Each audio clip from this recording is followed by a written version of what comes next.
you guys, and you can start anytime. Prime Minister. Yeah. Just like do a mic check in front of you, like before your speech, and like if you guys want to ask POIs, then use the Grand Auditorium text channel, or like wait until the speaker explicitly says that they want a POI from your house. Okay, cool. Okay. Let me manage my timer.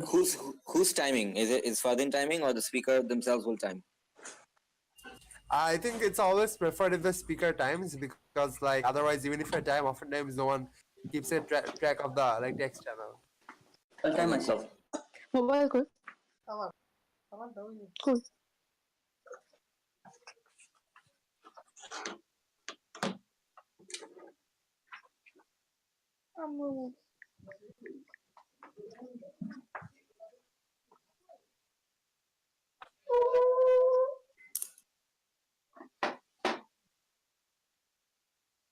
Can I start?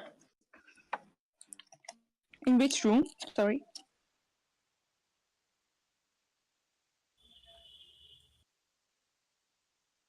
Everybody else, please mute yourself.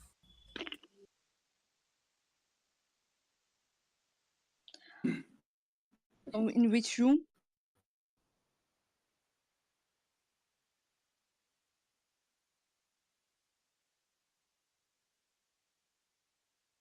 In the Grand Auditorium room.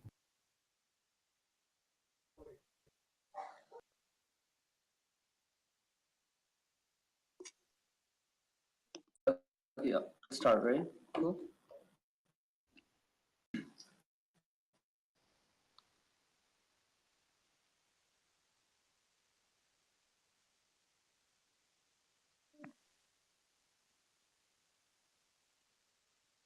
So wait 1 second. I'm a bit lost. Like, in which room are we debating? It's happening in this room. Which room? This room. one. Like, you just speak. The room which you're in. Grand auditorium. Like, imagine you're standing behind a lectern and giving a speech to a massive audience.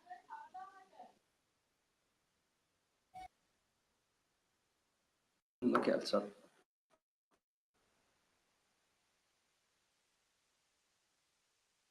The speaker.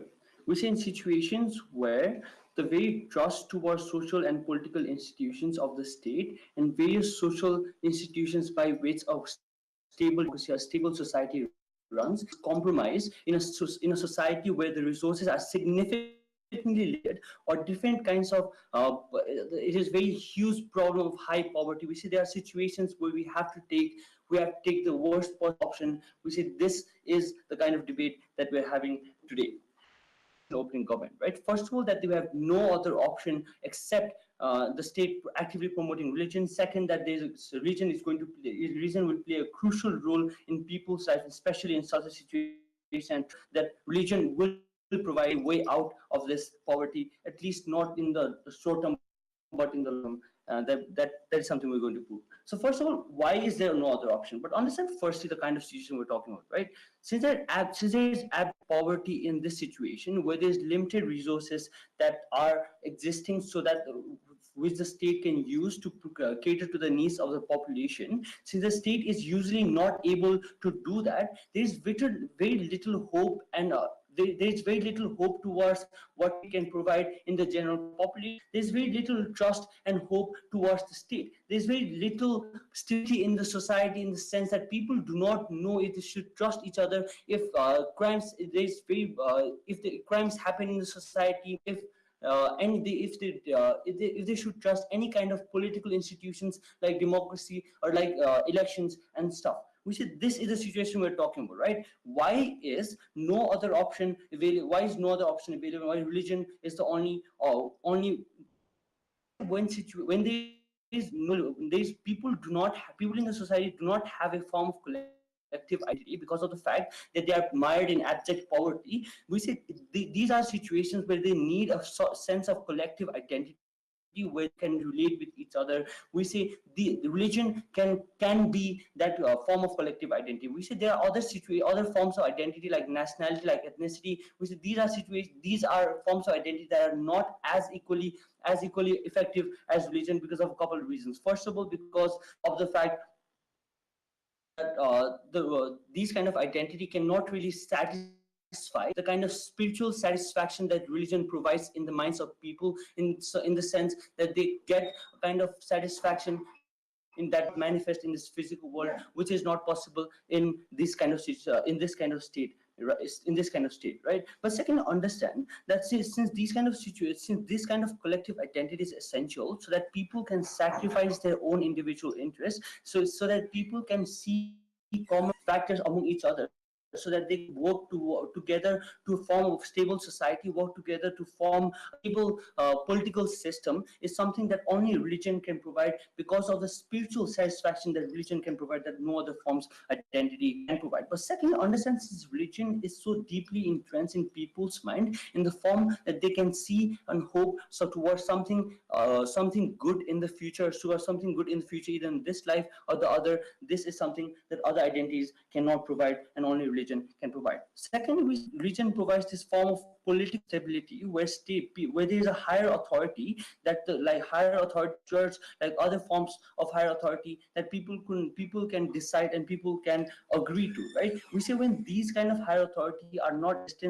existent in such a situation, people have very little incentive to listen to the government that says is the ruler of them, right? Either it's a dictatorship or democracy. People have very little incentive to listen to them. But understand why this is extremely in this kind of political and social stability, right? Because we say when these kind of stability is not existing in this kind of society, people cannot really work together. There's no stability in society. People cannot work together to form economic institutions, like different kind of industries and different kind of factories, so that they can get out of these, so that they can use the limited resources available inside the state. Understand what kind of role do we think religion plays in people's life? Because firstly, we see it motivates people into working harder, and because of the fact gives this notion that there is another life which we can access if we live a better life in this life, if we work hard, if we treat each other well,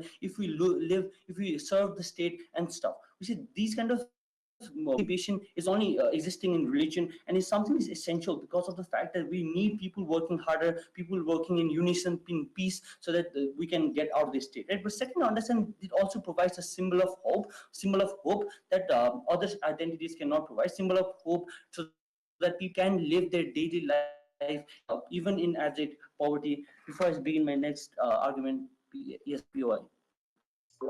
So understand that great many women in poor communities, they are sex workers, right? And religious clerics stigmatize. Okay, so understand secondly that when the state actively promotes religion, that is to say promotes religion in terms of providing huge tax breaks or providing different kinds of media through different kinds of state media. We say that means that these kind of religious institutions also now have an increased incentive to cater to people's life through by providing food, by providing donations. Small monasteries and small churches in different kind of rural places that the state cannot access, for instance, like Africa, these kind of institutions now have an added incentive to the incentive that they previously had, but now they have an added unique incentive that they do not have in the opposition's world. But second, understand that since these kind of institutions are oftentimes centered around a particular institution, which particular international institution like a Vatican City, for instance, for Christianity and different other kind of religions, we said this means that these kind of central institutions also now have an added incentive to provide external welfare, external help in terms of providing greater help and greater resources like financial resources or other kind of technical resources to cater to this increased population that is now desires to listen to what had to say. We say this means that there is an increased flow of resources coming in from these kind of coming from these kind of places that we previously did not have in the status quo, because of the fact that the state did not actively prioritize religion, because of the fact that the state prioritized other factors in which it was massively failing, right? Because of all these reasons we propose.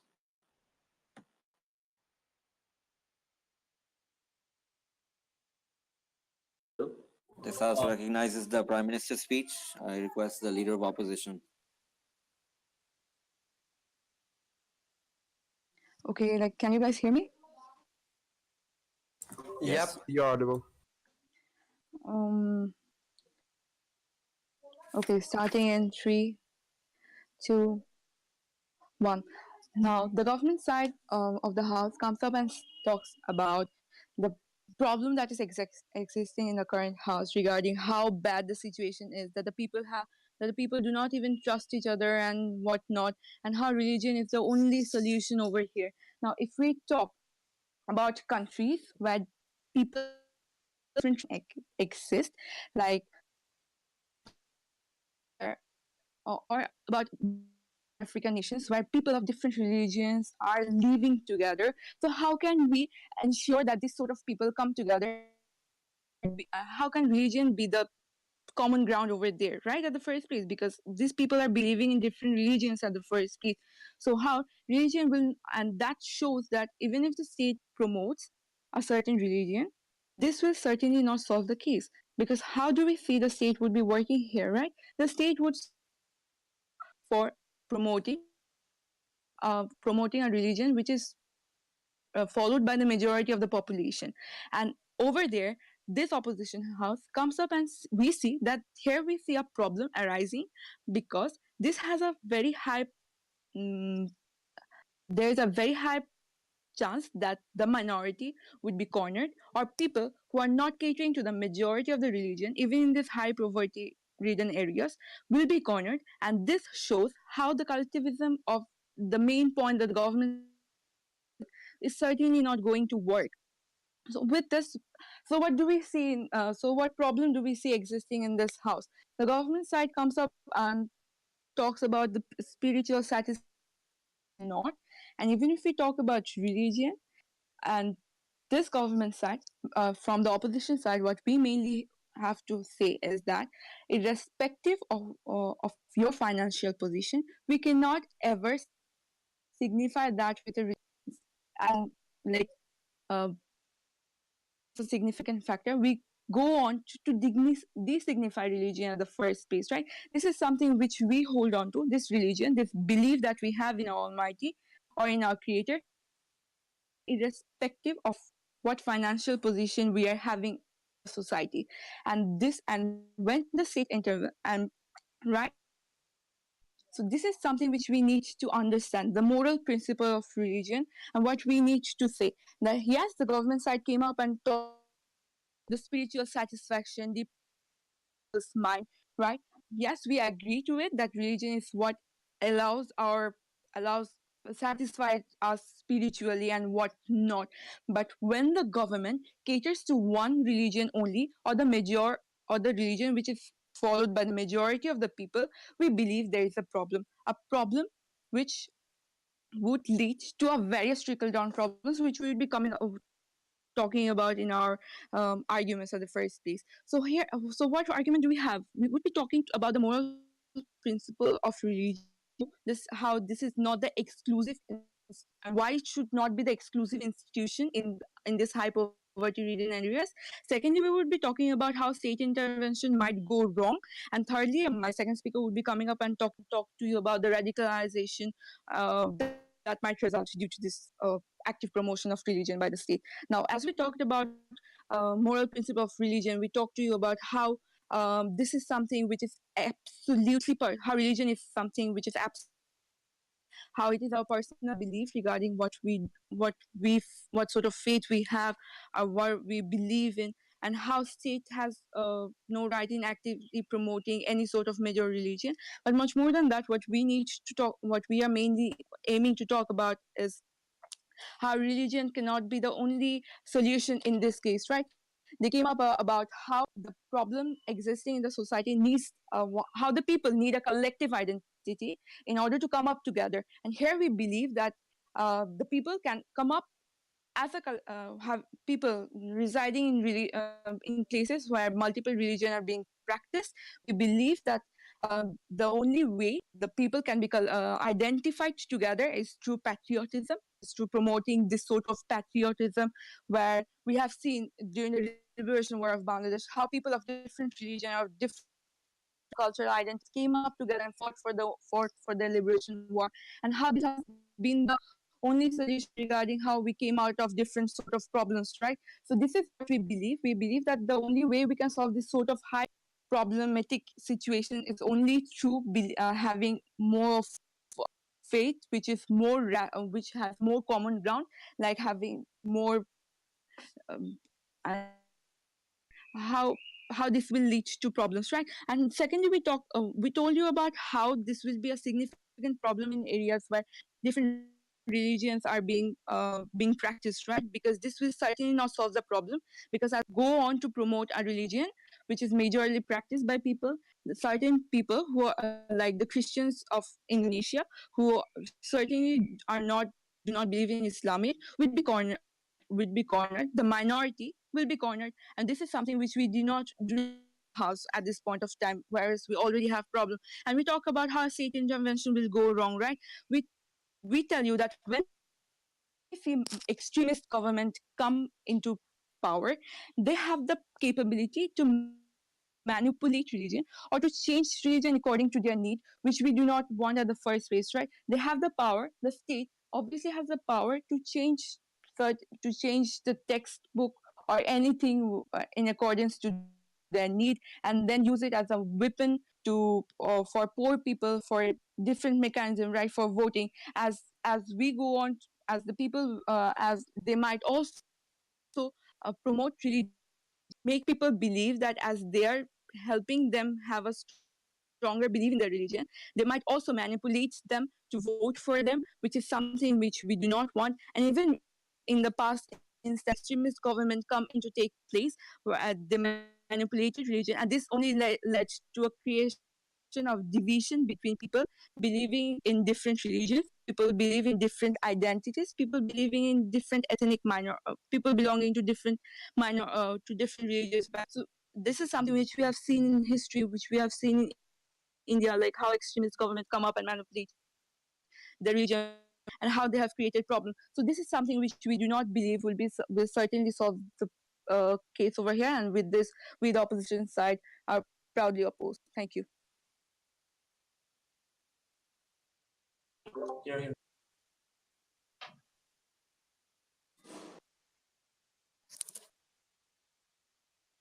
Deputy Prime Minister. Yeah, a second. I was just wondering, how do I ask POI? You write in the general chat. Or if the person asks the POI themselves. So freaking cold.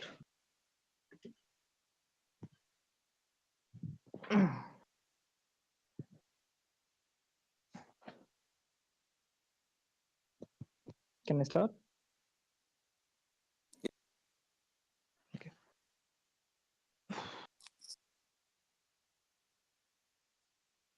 Give me a second, I'm just looking for debate keeper.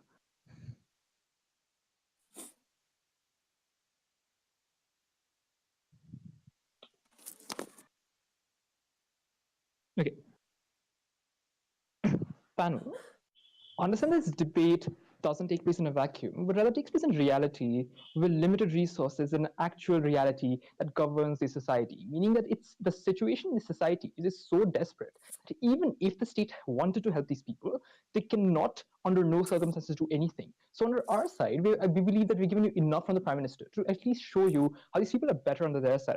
That's what I'll be doing in my substantive as well. But what have we gotten so far from the opposition side? Understand, we've got no idea from the opposition as to how they on their side make the lives of people better, right? Only we've got some weak ideas like promotion of nationalism should take place, or about how it'll hurt minorities, dealing with them individually. First argument about how minorities will be hurt. Understand, Speaker, that we never in our side actually said the state will be promoting a single religion. Much more contrary to that, we've said the state will prioritize promotion of certain religious bodies or institutions that work with different people. So therefore, even if the society was multicultural in the way that the opposition wants to project it to be, we believe there are several individual religious institutions within themselves that cater to their own significant strata of people who they are towards, right, to their own religion. We believe that makes sure that these people are not really, no minority here is antagonized, because even if there is a Christian minority, the state will still provide enough for institutions like the Christian church to come forward and provide welfare to these people. We don't believe we have an actual problem there. But understand why this is much more likely under their side, because the minority exists under their side, right? So when there's a lack of such unifying force under their side, when there's no unifying force with these people, when there's no unifying idea, when there's no unifying idea, it's more likely that these minorities would be further subjected to microaggressions and therefore further be sidelined under their side, because people are far more desperate now, right? The entire social fabric would be at the verge of breaking down because people have lost faith in state, and two, don't really believe anything the state says anymore because the state is unable to provide for them. In a situation where such political imbalance takes place, we believe there's a different idea that needs to be there. Second, on their idea of promoting other ideas like nationalism, they say that the idea of nationalism should be promoted because it's very important for people to come together at this moment and therefore help the nation and whatnot, right? Understand how this is particularly problematic. Nationalism as an idea is based upon faith on the state, meaning that I as a person would have faith on the state when the state provides for me in the first place. In a situation where I do not have enough resources to cater for myself and the state is unable to provide me with those resources, it's highly unlikely that I'll have enough faith with the state in the first place. Therefore, this idea of nationalism cannot be promoted. For the simple reason we're promoting things like religion, which in of itself work as institutions within people because of their intrinsic ideas amongst themselves, right? So when these kind of things happen, it's highly unlikely that nationalism takes place. It's highly unlikely that any of these ideas happen. Third, they're talking about state intervention, how it's very likely that the state will manipulate books and about how they'll use that to win elections and all of that. Understand, again, how that's pretty unlikely. Because it's not a society that had not known religion before, meaning that if there is any sort of manipulation by the state, people realize, but this is a society which is initially already antagonizes the state in the first place, because these people have not been taken care of by the state, because the state has gone through massive failure, because the state has not provided for them, meaning that any action by the state done in this regard would be met to further scrutiny, therefore disincentivizing the state towards making any sort of action in religious grounds, meaning that the entire idea of state is to not antagonize people and give them this religious idea. So doing this is actually bad for the state itself, and the state's highly unlikely to do it. Second, people already know that what a religion is, so they'll already notice this. Third, and more importantly, religious institutions are also involved, which makes it highly unlikely that any of this happens, because the primary actor here is religious institutions coming forward and taking charge of people and helping the people, meaning that any interference by the state would be met by scrutiny from these religious institutions, from these religious institutions, and therefore preventing any sort of damage. So how do we tell you that we win under our side? We tell you we have two burdensome side proposition in this debate. One is to tell you that people are already better off under our side, and two, and more importantly, telling you how this idea of religion makes for a better society by giving them better collective identities as compared to what they had originally, before that any POIs. Sir, understand that in countries like Saudi Arabia use petrol money to influence narratives and policies in Bangladesh by promoting Wahhabism. This creates more radicalism. Do you have any counter to this?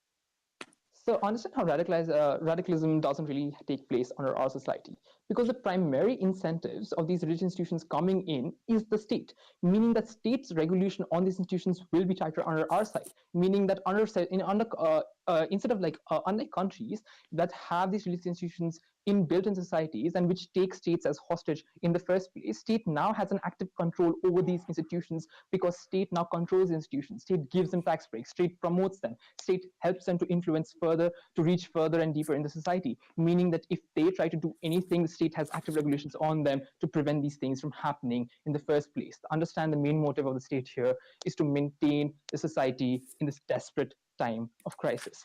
What are my arguments on our side? First argument is about the pragmatic benefits it brings towards the state. We've already spoken to you a lot about how these institutions would help people. We understand why this is important.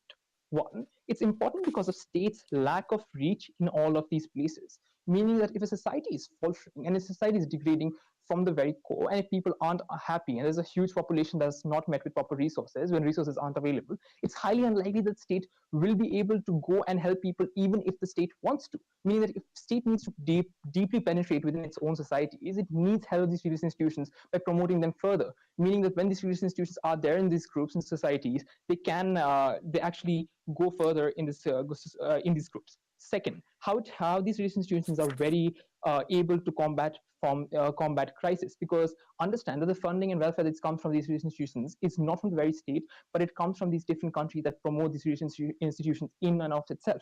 Meaning that when these people need to promote ideas like welfare, need to help people, they are more able and adapt to combat these situations because of the because of the resources that's available to them. And we believe people under our side are far more happy, and in opposition, when they have given you nothing up to this point about how they make people happier under their side, about how people will survive under their side, about how people will be met for how people's needs will be met under their side, we believe that we take this burden for us. Second, about this idea of this collective idea, understand religion in of itself promotes this idea of hope. Why is it important? It's important because these people are poor, right? These people are desperate, and these people are looking for shelter. So when these religious institutions promote this idea of hope, and when they believe there's something greater from them, it prevents them of falling in this deadly trap and revolting against the government and resulting to things like violence, which makes sure that these people are happier, which makes sure these people have hope, which makes sure the society doesn't degrade. Third, it gives them a collective identity independent to anything that the state has given them, making sure that these people are still there, and with state actively promoting them and being a major stakeholder in promotion of this collective identity, it binds them together and makes sure society as a whole stays put and doesn't fall apart. Thank you so much.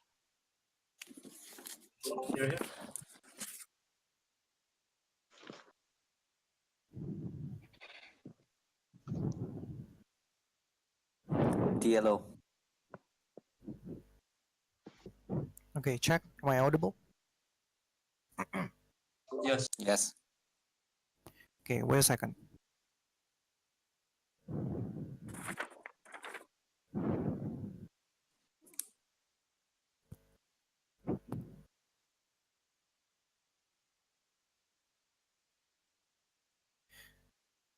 Okay, understand that opening government does not really give us the mechanization and in which the debate should operate. Number one, I think that they do not necessarily explain, for example, how, in this sense, for example, Indonesia, when there's a lot of religion there, how will this, resources will be distributed among the religion? Will it be given towards all religion with the same amount? Or will it be given, for example, to the majority religion, which is most likely will happen because majority religion will eventually, reach towards the poor society, and it will garner trust from the people, right? Okay, I'm going to talk about two things in my speech. Number one, I'm going to talk about why, in this case, poor people, the moral principle within when poor people is given help by this religious institution, it is based on the coercion and the pressure, and it will create a lot of problem in the future. But secondly, I'm going to talk about why, in this sense, religion institution will weaponize the current poor people, and it will influence the state's decision later on. But let's talk about their argument first, right? Let's talk about number one, how in this case it will create a collective idea of hope.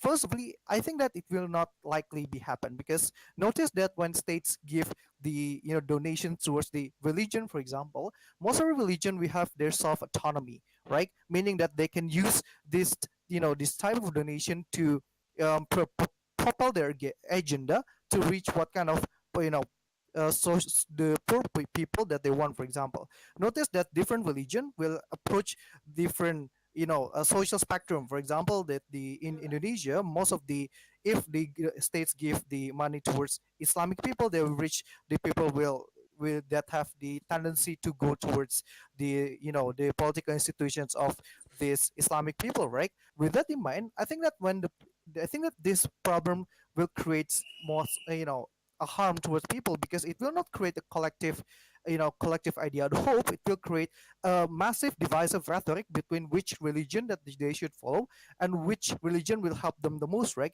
In this case, the competition will be even higher, especially when we're talking about the resources they're just scarcely limited. Notice also that this, in this case, states does not necessarily have enough power to overthrow the religious institution that most likely perhaps are opposed towards the states, for example, because in this case, perhaps the incumbent government does not necessarily, given the donations out of pure curiosity. They will only give the donation based on the rationale that the religious institution will help the state, right? In this case, perhaps the religious institution will want to overturn the current government in the next election, for example. That will bring to my argument about number one, why these poor people will be coerced into action.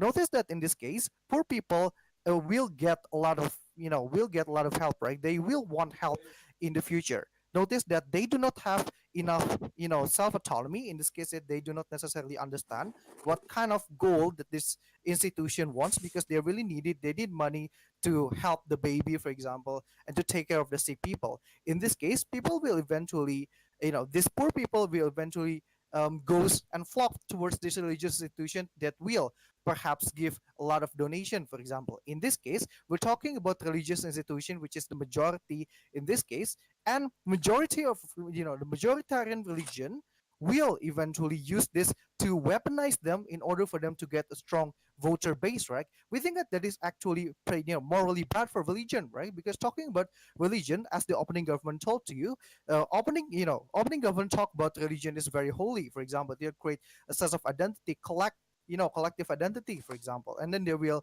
feel that the states actually help them. No, in this case, religious institution will actually uses the poor people in order for them to get elected in the next election, right? This is such example in Indonesia, for example, when there's radical Islamic entity that doesn't necessarily have a lot of money, when actually Indonesia has scarcely limited resources. But in this case, this religious institution actually wanted the current government to be overthrown, right? If, for example, the motion stands, meaning that the government will actually give the money towards this majority religion that the people already trust, and the spread of money, for example, will be manipulated by this current religion. Notice that in this case, most of the for example, minority religion will not necessarily have the traction, right, to get a lot of donation from the current states, because states will need to also save face to this majority religion that manipulates a lot of people in that particular scenario. At this point, it means that this majority of the people that is probably like closing opposition said, like sex workers, like people that sells themselves for a living, for example, will at the end does not have enough chances to actually think about what is the goal of this religious institution. Will I be alive for the next one? That will be their current rationale. POI for okay. POI go. There will be no POI. All right. So let's continue towards. Okay. Cool. Cool. Oppression towards the poor is much more likely to happen on your side, where the alternative identity is ethnicity, other kinds of identity, right? Where divisive rhetorics are much more likely to happen. On our side, the state can work with these religious institutions to spread the narrative of working together with other kind of minorities, even at this in this situation of poverty.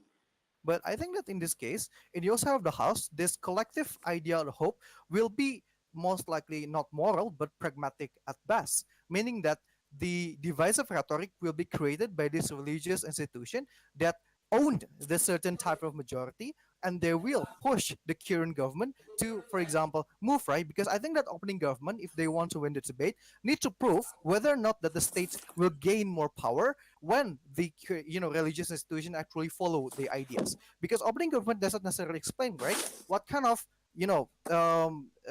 statutes or what kind of legal contracts that they will bind the religious institution, and how much money do they need to give this religious institution to follow. Because notice that the debate happens when resources will be limited. Most likely that the resources will be given limitedly, meaning that the religious institution will have so much power over this narrative, while they create a legal based narrative to approach these poor people and to manipulate them legally by consent from the government, right? At this sense, we already explained to you number one, when the states have consentedly given this religious institution a power to weaponize the society, it will create much problem in the future, and therefore we should not, for example, we should not endorse the current religious institution to have more power upon poor people. We oppose.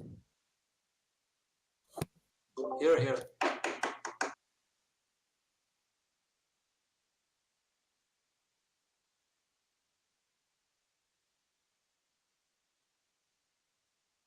That concludes the upper house debate. I now call upon member of government.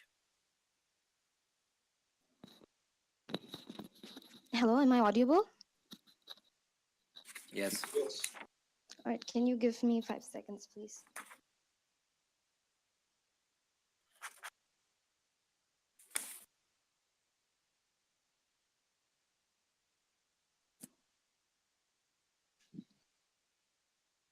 All right, starting. Okay, so firstly, I'd like to address what we are trying to mean by high poverty, right? So when we talk about high poverty, we're talking about a place where they cannot fulfill their basic needs, right? Where they do not have the five basic needs, basically. They do not have food, they do not have shelter, clothing, healthcare, and education. So basically, they're just at this point, they're just surviving. So as humans, we do not just merely exist. Our just by existing, we are not merely satisfied. So in a state like this, you can understand what the for the people in the state, you can understand what their mental state would be at the moment. They would feel very hopeless, and they would feel to some extent they would feel dehumanized, because at this point they do not have their basic needs, which, and like I said, right, that when you do not have your basic needs, you do not feel like you're doing anything. Like you're just surviving and existing, and as human, that is not the only things that we survive for, right? Okay, so so at this point, at a point like this, the only thing we can give them is hope, right? Here hope directly comes from religion, and I'll tell you why. So when you have hope, you it gives us a sense of collectiveness, right? It gives this collectiveness comes from a set of morals and principles that we all believe in. So here religion, mostly in most religions, in all religions actually, they promote good deeds, and they promote hope, and they promote being a good person in general. So here they believe that um, being charitable and working hard is a good thing, which right now the state actually really needs. Okay, so when we have a common set of morals or principles, we believe in the same thing. So we are able to understand each other better. All right, another thing that comes up is that when the state is severely poor, then the law enforcers, right, the laws become redundant, right? Where the state is significantly poor, when you don't have, for example, when you don't have food at home, your first basic need would be to just go out and get some food, right? Even if it's by stealing or however it is. So you think that maybe the police won't get me, or the law enforcers, I can hide from them, and you'd go ahead and commit that crime anyway. So when you have religion, right, the first thing you think about is uh, right. When you have religion, you think you have God there, you have a supreme power there, who is watching over you at all times. So um, that actually doesn't that actually demotes you from wanting to go and commit that crime, because you can escape the police once, twice, many times. But when you're preaching religion, when you have religion, you think that yes, I have some higher authority over me. There are some consequences which will always be monitored. And you think about afterlife, right? That even if I'm doing something wrong in this world, for now I will be punished later. So that does stop you from doing wrong things. You think about it twice before doing something wrong. All right, so another thing that I want to talk about is uh, All right, so in a nationalism, right? Why nationalism cannot help us? Okay, so when a country, when you have a country, they cannot fend for you, they cannot provide for you. Do you expect the people to actually go up and be like, okay, I love my country? No, you don't. You feel resentful towards your country, towards your government, right? But when we're promoting religion, we're promoting hope, right? It's not just the religion, we're promoting hope in general for all religions. So when we promote hope, this is what happens basically. So, all right, so here we are admitting, right, that all right, we cannot provide for you. The government is admitting that we cannot provide for you, but what we can do is give you hope. By that, what I mean is, you do not right, we cannot provide for you, but we can give you hope. That means at the moment we cannot give you food or shelter, but we believe if we can work together, change will come soon. And that is something we really need at this point. When you do not have, when you are in dire need, you don't think of anything else, right? That little hope can stop you from doing something completely wrong, or doing something that you would do out of desperation, because that hope, you need that, right? And when the government is giving promoting that hope towards you, you automatically, nationalism would be there. So I think the idea that we should promote nationalism is redundant at this point. All right, so another thing that I would like to talk about is that even in dire needs, when you have dire needs, there are people who are marginally or significant or slightly in better conditions, right? There are people who are living in the streets or in the slums, but then there are also people who are a little bit better off, right? So people who are uh, uh, who are being religious, people who believed in religion and believe in that hope, they would feel that maybe I should share my wealth with them. I'd share whatever I have of mine, I would share it with them. Like the people, my brothers, they would have the sense of brotherhood, which they wouldn't have before, because so they become more charitable, right? So understand that religion brings people closer. It develops a sense of brotherhood where they will want to help out as much as they can. Even if they don't have nothing, they would want to help, which nationalism definitely does not bring. So in our best case scenario, what happens is that the state admits that we're unable to provide for you, and so the people understand that they're admitting their mistakes, and what the government is doing is that we're providing, we're promoting hope, and we're, which is in turn religion, right? The people will become more charitable. They will not think about doing crimes, because they'll think there is a higher authority over there, uh, where it's who's watching over us, and it's wrong to do all of these.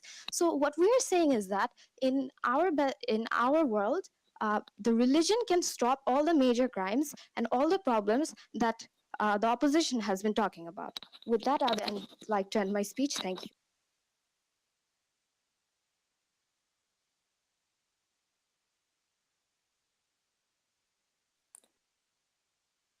Member of opposition. All right. Could you give me a minute to settle my paperwork? Not a minute, like a few seconds.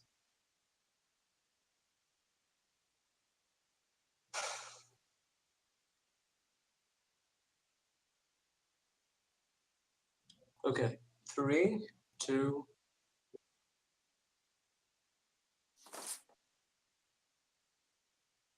It's very important to remember that when we are talking about a diverse set of people, we have to take into account there are many distinct forms of religion that manifest. That is to say, even if we are discussing a country in which Islam is the predominant religion, there are many kinds of Islam that exist within a society. That is to say, like there's probably Zaydism, Yazidi Muslims, there are Kurdish people who believe in Islam but in a different type of ideology, and there's a lot of infighting in that religion. That is to say, when it comes to ideological currency, let's be honest, when it comes to Islam, It is the Sunni people that have a predominant say in how the world is run. The reason I brought up Wahhabism in the POI is because countries like Saudi Arabia infiltrate the grassroots religious movements of other countries through madrasas, through religious schools, and they change the ideology of those poorer people bit by bit by giving them material benefits. And even if we move away from Islam and create a more holistic debate, let's look at what the Catholic Church have done in Latin America. If you've looked at the news anytime soon, you know that the Pope stands accused of willingly turning a blind eye to deaf Catholic children in an orphanage run by that church being molested and sexually harassed. Those deaf children, their cries of help could literally and figuratively not be heard because the church used its religious monopoly and ideological currency to drown out their voices. And accountability is very difficult when those people like the Pope and those Wahhabis in Saudi Arabia have something called the voice of God. They can always claim to have a mantle of responsibility and this claim to transcendental moral law that is beyond and that creates this platform where it's very difficult to touch them. Let's look at the way that they've systematically attacked minorities. Opening opposition has mentioned Indonesia. I'd like to expand upon that. Ahok, a Christian Chinese governor of Jakarta, was deplatformed because radical Muslims from all over the country went to Jakarta and occupied space there and claimed that it is not okay for a Muslim to vote for a Christian. And what happened when Ahok protested, saying that it does not matter what faith I'm from. Ultimately, the best interests of the Indonesian people are at heart. Rather than looking at his genuine interests and his service to the Indonesian people, they claimed that he was a Christian. And they used the blasphemy laws to imprison him and ruin not only what he stood for, but also his personal life.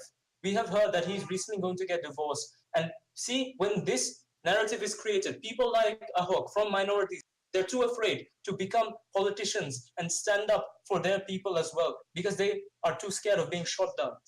For society to become better, for these poorer people with lack of resources, it must occur in a space where pluralism is the norm. That is to say, a Buddhist who is Theravada, a Buddhist who is from Mahayana school of thought can work with any kind of Muslim or Hindu because ultimately our struggles are the same and the class struggle is for all of us. Understand, speaker, and every debater here, that just because someone was born a Pashtun does not mean that their discrimination against them is legitimized. For the moment in time, you empower those kinds of clerics and platform them and give them a say. Is the moment in time you condemn these minorities to a horrible life. Opening government came up and told us it's very difficult for government to administer those regions because they're very remote. But opening government also told us from the second speaker that it is possible to regulate them and tell them what to do. Do you see the problem between this? They make a link, and I'm going to break that link down. Understand that even if on the surface level, these religious organizations seem perfectly accountable and transparent, they do not give impact studies of the charity of money they're doing.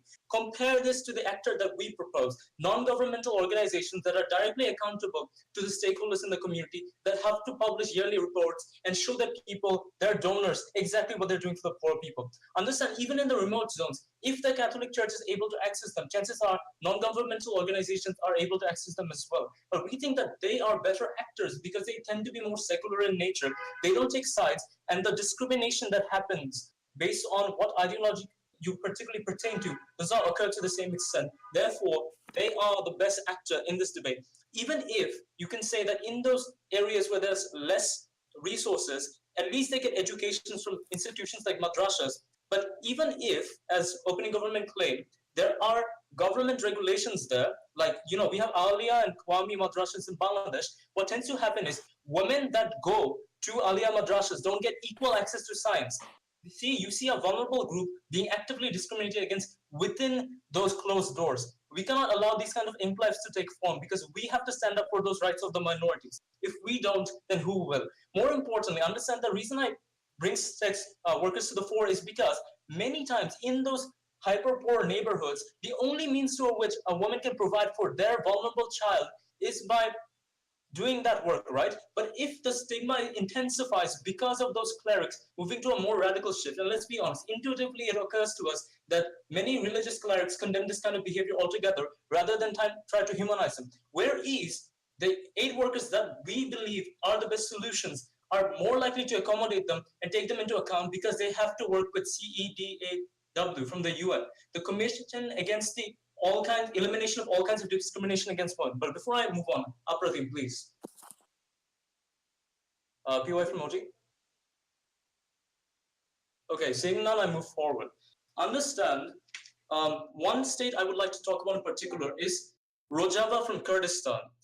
From the broken fragments of Syria has emerged a state where LGBTQ people can simultaneously work with Muslims, Christians, and people who do not believe in God. That is what a pluralist state looks like. Even though Kurdistan is being bombed the fuck out of by Turkey, that trauma and that mutual striving towards a better life for everyone is the glue that makes society gel well together. Understand, again, the reason this is possible is because they're willing to put aside their religious beliefs, because they understand that ultimately all of them believe in God, but in different and unique ways. Moment in time you empower certain clerics, chances are they will always pick the school of thought that appeals to the masses. And it is very easy to use very triggering words by blaming and scapegoating minorities. When Turkey was going through a particularly bad famine and there was a massive resource war, what they did was called the Armenian genocide. And even to this day, they deny it because, see, it is very hard to hold these institutions accountable for the crimes they've committed against other particular minorities. Even President Barack Obama will not call it a genocide. Therefore, we think we cannot allow these kinds of actors to hide behind the veil of religion. We think non-governmental organizations have done a fantastic job in creating jobs, in trying to educate people, and they should continue to do so. Therefore, we're incredibly proud to oppose, and it's past the last minute. So, in summation, I'd like to tell you, as long as there's a transcendental moral code, like we see in India, this is another example which particularly holds up. What tends to happen is women who get married off when they're divorced don't get the same rights because there's something in the Quran called the doctrine of al-rag that gives men more rights over their children and property than the women they divorce. The courts in India cannot contest this because colonial in Britain, they forced the personal laws onto those people. And to this day, it remains a problem. We believe the rights of people extend to everyone regardless of the religion, and we think we cannot allow this kind of segregation to occur. Therefore, we oppose. Thank you.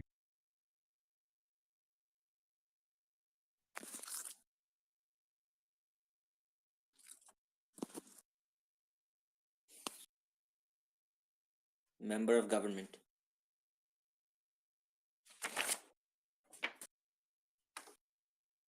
Am I audible? Yes. Just give me a few seconds.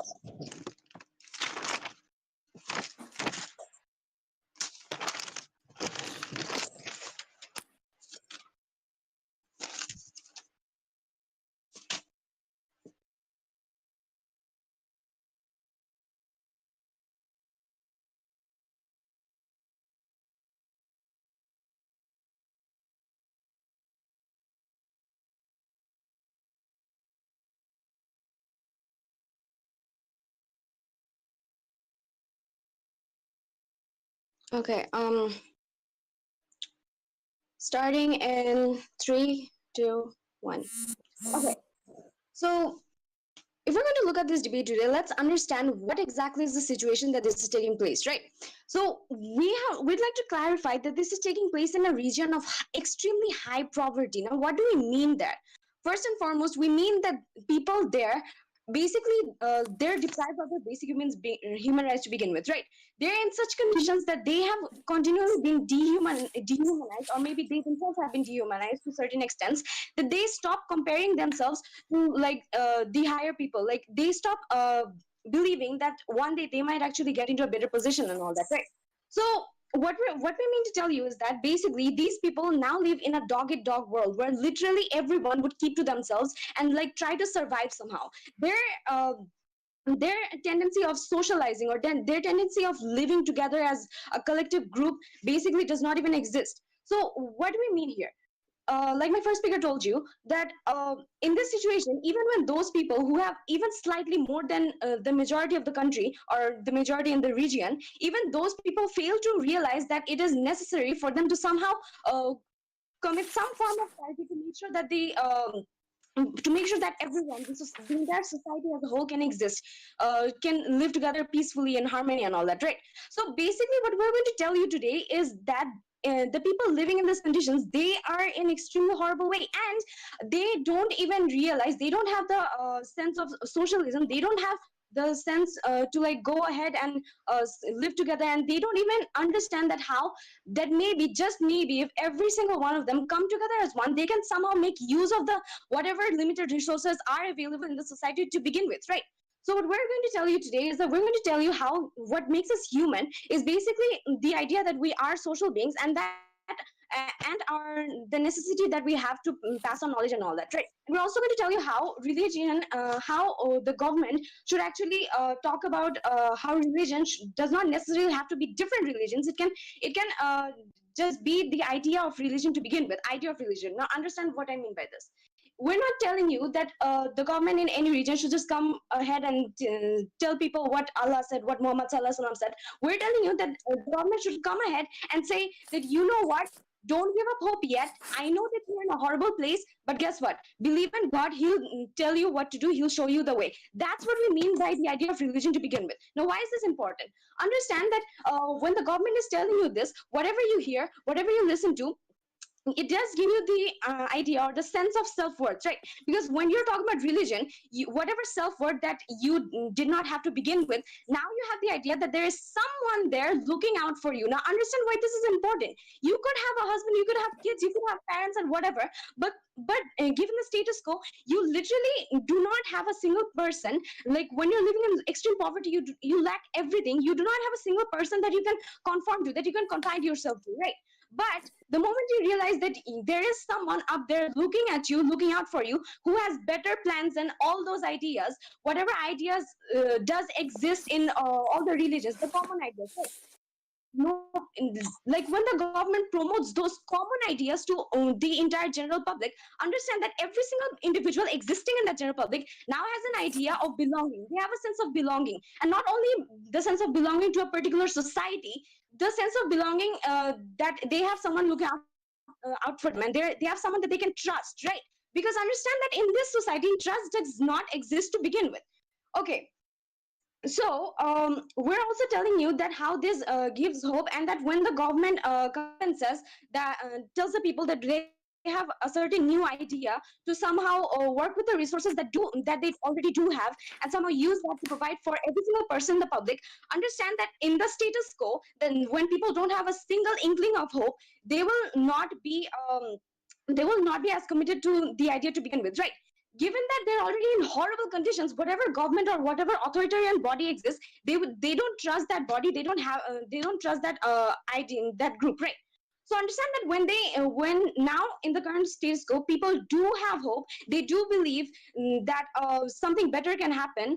They now are more energized, they're now more excited to somehow work towards whatever idea the government has come up with, right? And that can lead to bigger possibilities for the entire society to begin with. So that's what we're telling you. Like, regardless of whatever the long-term effects can be, we're telling you that for the entire process to begin, for it to be initiated, we need one simple step to begin with, and that step in this case we're telling you is making sure that religion exists in the society. And it does not necessarily have to be like one particular religion or like anything. What we're telling you that the government should promote the ideas that exist in all religions, and the idea of religions to begin with, because understand that when you're promoting the ideas of religion, you're promoting the ideas of moral among society, you're promoting the ideas of charity and all those socialism acts, right? Yeah. Okay. So what we're going to tell you that the opposition, the main problem that the opposition posed in this debate is the idea of weaponization of religion, right? But we tell you that for any group to weaponize religion, there must be belief to begin with, right? Why does this fail? Now understand that there are already limited resources, right? So when you're talking about people in politics trying to make uses of those resources for their own well-being and all that, right? Understand that in this case, for the government, religion is an asset, right? It's an asset that through which the government can somehow pull the entire society together, right? So in this case, the government will be more careful about what ideas they propose in this case, right? And also understand that the government or any other body is in no position to weaponize any thing to begin with, because understand at this point, when you already have limited resources, you do not necessarily have the idea of giving enough power to take advantage of these resources, given that the people will be watching and they know that for them to give you power, you must establish a level of trust with them to begin with, right? And understand what we're telling you, that weaponization is impossible in this case, right? Mostly because there isn't enough resources, there isn't enough people, there isn't enough sense of society or sense of belonging to begin with. And like, one person living on the street doesn't even care about who the other person is, who's not walking and like traveling on a rickshaw as a kid, right? So that's what we're telling you. Another thing that we feel like it is that the idea of self-worth and self-image, right? When not even a single person has that idea, they can't really give you enough power, they can't even establish that level of trust with you to begin with, right? So with that, we'd like to say the religion gives hope, and that is the first step to actually developing to begin with.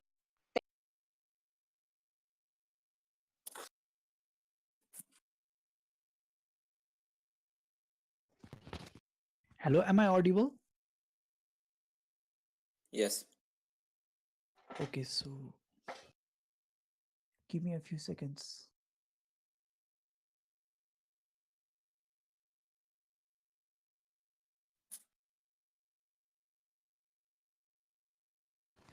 Ladies and gentlemen, notice that the entirety of opposition case hinges on the desperation of these people who are likely to accept that this fate rhetoric that is given by the religious institutions.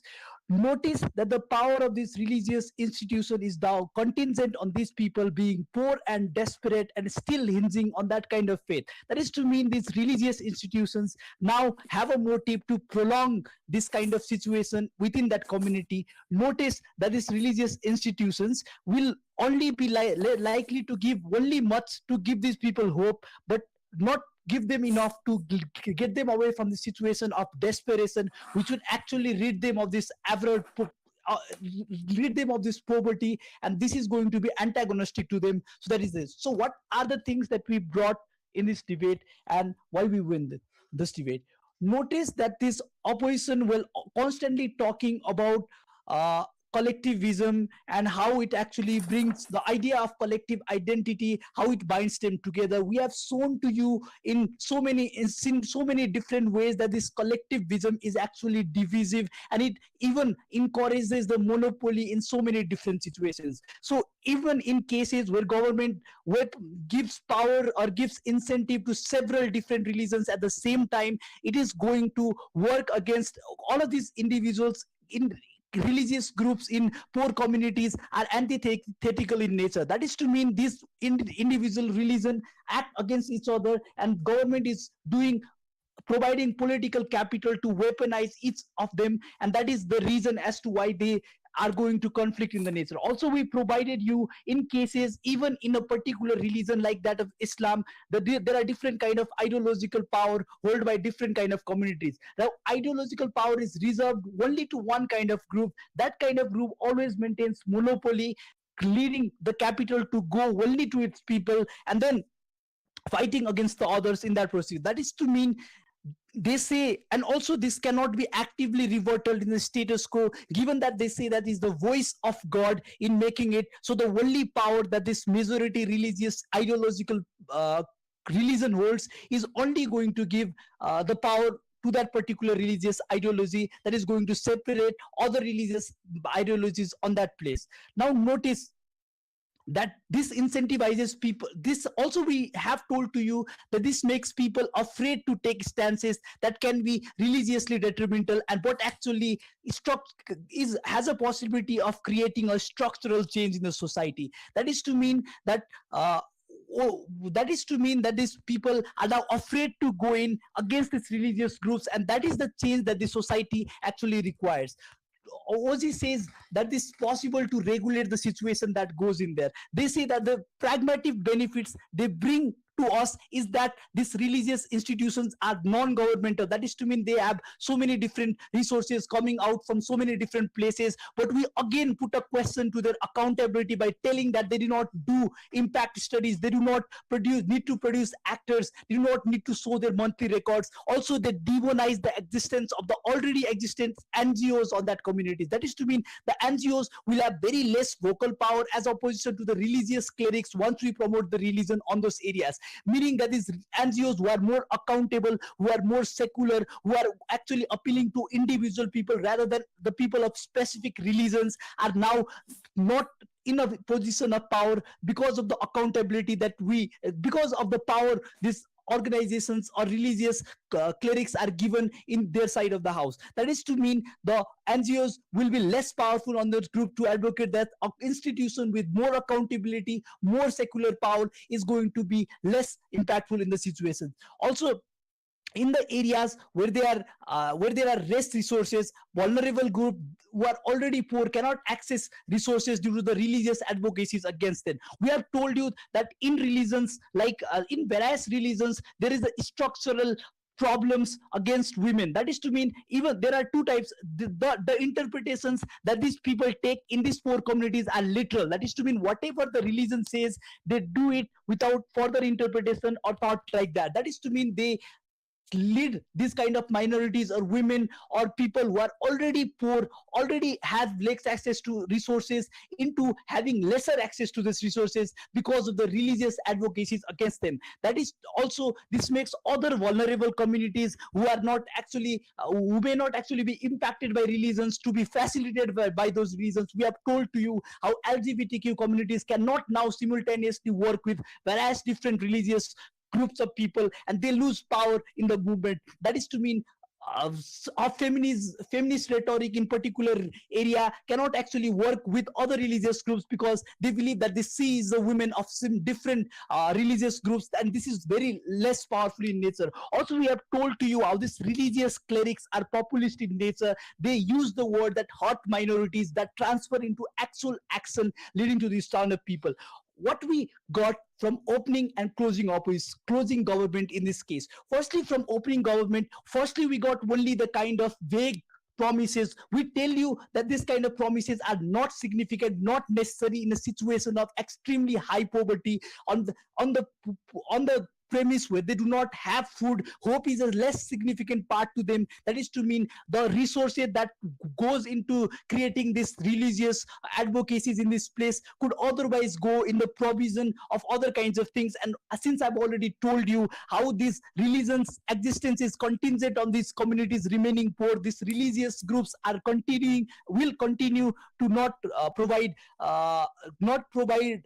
continue to provide very less amount of goods only to keep this just as fine and not actually give them better, right? But also, these people have talked about the idea of charity of individual people who are already poor. This is less important as compared to the upliftment of their status, which happens only on their side. That is to mean a person who is slightly more poor giving some money to the people who are already poor is very less likely, first, and secondly, very less significant in uplifting the overall diversified economy of that place. We tell that the idea of charity is irrelevant in this case, and on our side we can create structural changes that we are going to bring this to us. Also, the idea about government won't weaponize these religions is completely false, because government does not, as for the opening government does not control these religions. Even if it does, we believe that these religious organizations exercise their own autonomy on the authority of the god that is not accountable to any of this field. For so all of these reasons we are very proud to oppose.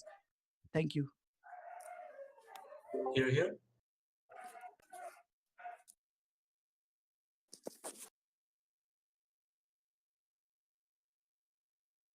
Thank you guys for the speeches. I will return shortly with the results.